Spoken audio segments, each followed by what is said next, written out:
नमस्कार, मैं शालिनी और आप देख रहे हैं रुद्रपथ डिजिटल। बढ़ते हैं आज की बड़ी खबर की ओर। दुगेली इमलीपारा के ग्रामीण गंदा पानी पीने को मजबूर, करोड़ों की योजनाएं फेल। दंतेवाड़ा के दुगेली इमलीपारा क्षेत्र के ग्रामीण वर्षों से बुनियादी सुविधाओं के अभाव में जीवन यापन करने को मजबूर हैं। हालात इतने गंभीर हैं कि लोगों को एनएमडीसी के टाउनशिप और माइनिंग क्षेत्र से निकलने वाले गंदे पानी पर निर्भर रहना पड़ रहा है। स्वच्छ पेयजल की व्यवस्था न होने के कारण ग्रामीणों को नदी का पानी ही सहारा बनाना पड़ रहा है। ग्रामीणों का आरोप है कि राज्य सरकार की महत्वाकांक्षी नेरली धुरली वाटर प्रोजेक्ट और नल जल योजना पर करोड़ों रुपए खर्च किए गए, लेकिन जमीनी स्तर पर इन योजनाओं का कोई लाभ नहीं मिल रहा। पाइपलाइन और संरचनाएं होने के बावजूद घरों तक पानी नहीं पहुंच पा रहा है। लोगों का कहना है कि योजना पूरी तरह से विफल साबित हुई है। 4 साल से खराब पड़ा सोलर हैंडपंप। गांव में पेयजल का एकमात्र सहारा सोलर हैंडपंप था, जो पिछले 4 वर्षों से खराब पड़ा है। कई बार शिकायत करने के बावजूद इसकी मरम्मत नहीं कराई गई। जिम्मेदार विभागों की उदासीनता से ग्रामीणों में भारी आक्रोश है। बरसात में बारिश का पानी पीने को मजबूर। गर्मी के दिनों में जहां नदी का गंदा पानी पीना मजबूरी है, वहीं बरसात के समय ग्रामीण बारिश का पानी इकट्ठा कर पीने को विवश हो जाते हैं। दूषित पानी के कारण बीमारियों का खतरा लगातार बना रहता है। गांव में स्वास्थ्य सुविधाएं भी पर्याप्त नहीं है, जिससे स्थिति और गंभीर हो जाती है। सड़क और स्वास्थ्य सेवाएं भी बदहाल। ग्रामीणों का कहना है कि गांव में सड़क, पानी और स्वास्थ्य जैसी मूलभूत सुविधाओं की भारी कमी है। बरसात के दिनों में सड़कें कीचड़ से भर जाती हैं, जिससे आवागमन बाधित हो जाता है। मरीजों को समय पर अस्पताल तक पहुंचाना भी बड़ी चुनौती बन जाता है। प्रशासन से कार्यवाही की मांग। ग्रामीणों ने प्रशासन से मांग की है कि सोलर हैंडपंप की तत्काल मरम्मत कराई जाए, नेरली धुरली वाटर प्रोजेक्ट और नल जल योजना की जांच की जाए, स्वच्छ पेयजल की स्थायी व्यवस्था सुनिश्चित की जाए, सड़क और स्वास्थ्य सुविधाओं में सुधार किया जाए। ग्रामीणों का कहना है कि यदि जल्द समाधान नहीं किया गया तो वे आंदोलन का रास्ता अपनाने को मजबूर होंगे। अब देखना यह है कि प्रशासन इन समस्याओं को कितनी गंभीरता से लेता है और कब तक राहत पहुंचाई जाती है।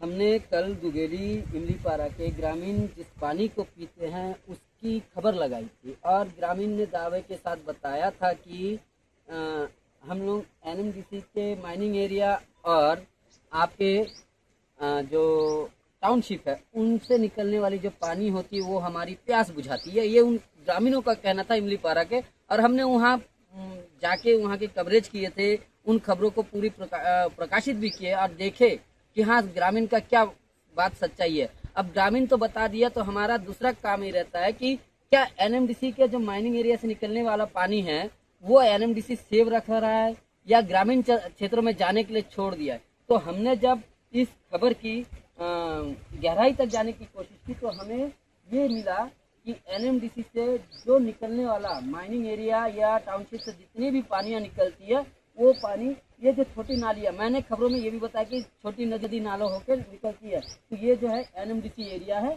और उसी की जो पानी है ये जा रहा है। ये एनएमडीसी जो क्रिंगुल क्षेत्र है, बेलाडीला क्षेत्र है, उस क्षेत्र की पानी है और ये वहीं से निकल रही है। वहाँ के जो टाउनशिप के एरिया से निकलने वाली, सैलरी पाइप के माध्यम से निकलने वाली, जो उनके जो घरों के जो पानियाँ हैं टाउनशिप की, जो वो कई जगह सैलरी पाइप के माध्यम से भी निकाल रहे। तो उन क्षेत्रों में भी हमने देखा, वहाँ के भी हमने फोटो वीडियो बनाए और तब हमने पाया कि हाँ ग्रामीण का दावा जो था वो एकदम हकीकत निकला। ग्राउंड जीरो पे हमने पहुँचा तो ये पूरी हमारे नज़रों पे सच्चाई है कि ये पानी है। आप देख सकते हैं, कैमरा पर्सन दिखा भी रहा है आपको कि ये जो पानी है ये सीधा अभी आगे निकलेगी थानक से पटेलपारा होते हुए, ये जाएगा करमपाल डैम और वहाँ से फिर आपके आगे बस्ती और गांव होते हुए, नदी नाले होते हुए इमलीपारा दुगेली जाएगी। तो ये है एनएमडीसी की व्यवस्था। एनएमडीसी दावा करती है कि मैं विकास की ओर, तो ये है उनकी विकास। अब माइनिंग एरिया है, उस क्षेत्र में हूँ। ये जो क्षेत्र आप देख रहे हैं, ये जो यहाँ पर मटेरियल लोड किया जाता है, लोडिंग अनलोडिंग किया जाता है, उन क्षेत्र पे हूँ।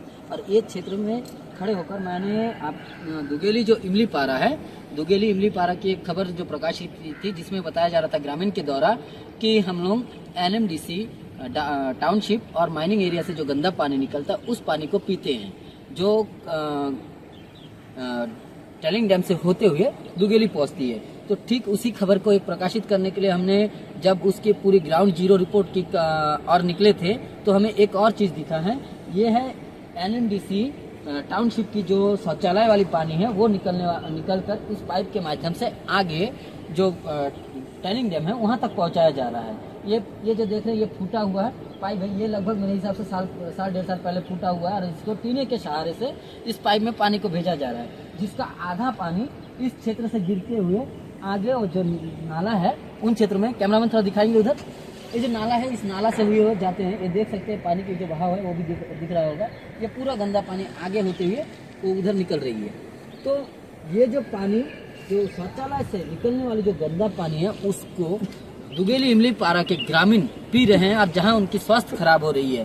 ग्रामीणों के बताए हुए चीज़ों पर ध्यान किया और गौर करते हुए मैं उस माइनिंग एरिया एनएमडीसी एवं जो टाउनशिप है उन क्षेत्रों का कवरेज करने निकला कि ये बात सही है, यानी कि एनएमडीसी से जो घरों से निकलने वाली, एनएमडीसी जो एम्प्लॉय के घरों से निकलने वाली एवं माइनिंग एरिया से निकलने वाली जो पानी है वो कहाँ डम है। जब मैं इसकी पड़ताल करने निकला था तो पता लगा कि उन क्षेत्रों में यानी एनएमडीसी के कोई भी ऐसा डैम नहीं बना है जो इस पानी को इकट्ठा करे। अपने माइनिंग एरिया से जो गंदा पानी निकल रहा है या अपने टाउनशिप से जो गंदा पानी निकल रहा है उसके लिए, उस पानी को एकत्रित करने के लिए कहीं पर एक डैम तक नहीं है। आपके करमपाल क्षेत्र तक जाती है वो ये पुल होते हुए जाती है और ये पुल है आपका किरंदुल पुलिस थाना और किरंदुल से आपके पालनार जाने वाली जो रोड है वहाँ पर खड़ा हूँ। एनएमडीसी एरिया के इस क्षेत्र से जो पानी आ रही है आप देख सकते हैं, किसी क्षेत्र से वो पानी आ रहा है और उस क्षेत्र का पानी यहाँ से होते हुए, इस पुल से होते हुए आगे करमपाल डैम तक पहुँचती है। अब यही पानी सीधा आपके करमपाल से होते हुए दुगेली इमली पारा वहाँ पहुँचती है और वहाँ के ग्रामीण इस पानी को बड़े शौक से पीते हैं। उन्हें इस पानी से किसी भी तरह का हिचकिचाहट नहीं कि ये पानी पीने से हमें बीमारियां होगी, ये होगी, उन्हें कोई मतलब नहीं। उनको सिर्फ अपना प्यास बुझाना है। अपनी प्यास बुझाने के लिए उनके द्वारा यही पानी जो एनएमडीसी का वेस्ट पानी है, पूरी वेस्ट पानी है, देख रहे हैं इस जहाँ तक पानी दिख रहा होगा वहाँ पौधा नहीं दिख रहा होगा। और उस जानकारी के बाद मैं आश्चर्यचकित रह गया कि ऐसे भी हो सकता है कि बस्तर के आदिवासियों के साथ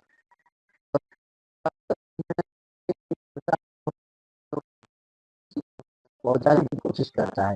सरकार तो योजनाएं बनाती है, लेकिन उनके निचले क्रम के अधिकारी उन चीजों को गांव तक पहुंचाने में नाकाम रहती हैं।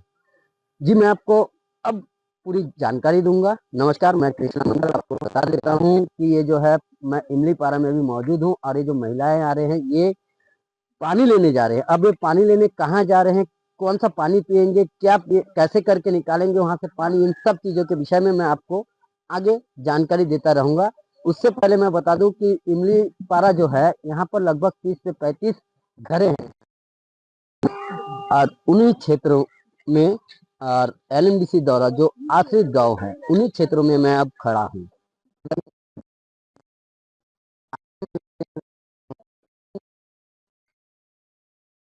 गोदलिया गांव उन्हीं क्षेत्रों में है जो दुगेली इमली पारा में हूँ।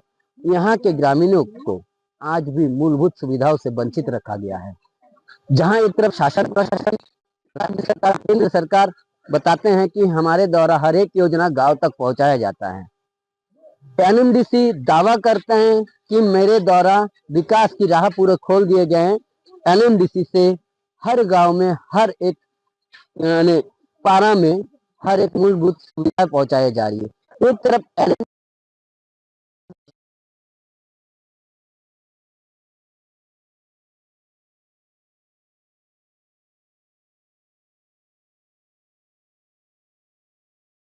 सकती है, क्या स्थिति है और कैसे उनकी जीवन यापन चल रही है। मूलभूत सुविधाएं मैं आपको वही चीज बता रहा था कि जब केंद्र सरकार और राज्य सरकार बार बार दावा करती है कि हमारे द्वारा आदिवासी बहुमूल्य क्षेत्रों पे हमेशा विकास की राह खोल दिया गया है, हर जगह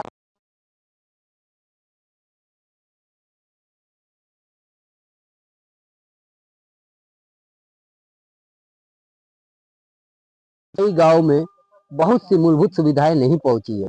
आज मैं एक गांव में हूं जिस गांव का नाम है दुगेली इमली पारा। उस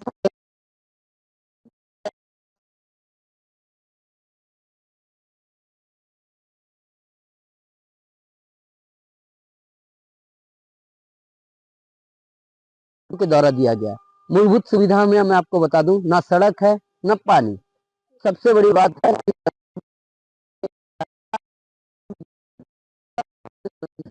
सोचना क्या था कि छत्तीसगढ़ में 18 लाख प्रधानमंत्री आवास दिया जाएगा, लेकिन जब मैं इस जगह पे आया हूँ इमलीपारा दुगेली में, यहाँ 30 से 35 परिवार में एक भी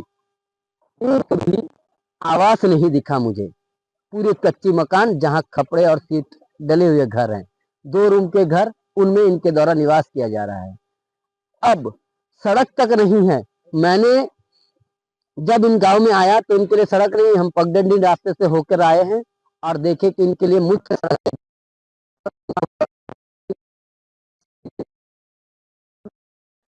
कोई सड़क व्यवस्था नहीं है। बरसात में इनके द्वारा खासी परेशानी, लेकिन इन सब चीजों से बढ़कर एक और जानकारी मुझे तब मिली और मेरे होश उड़ गए।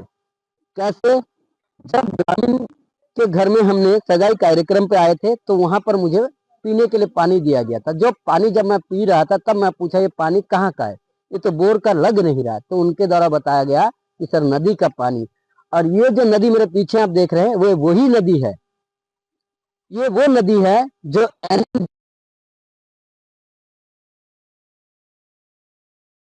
दैनिक रुद्रपथ अब डिजिटल प्लेटफॉर्म पर भी खबरों में अब तक के लिए बस इतना ही। फिर होगी आपसे मुलाकात, तब तक के लिए नमस्कार और देखते रहिए रुद्रपथ डिजिटल। ऐसे ही लेटेस्ट अपडेट पाने के लिए हमारे चैनल को लाइक करें, सब्सक्राइब कर हमारे चैनल को फॉलो, कमेंट करना न भूलें। धन्यवाद।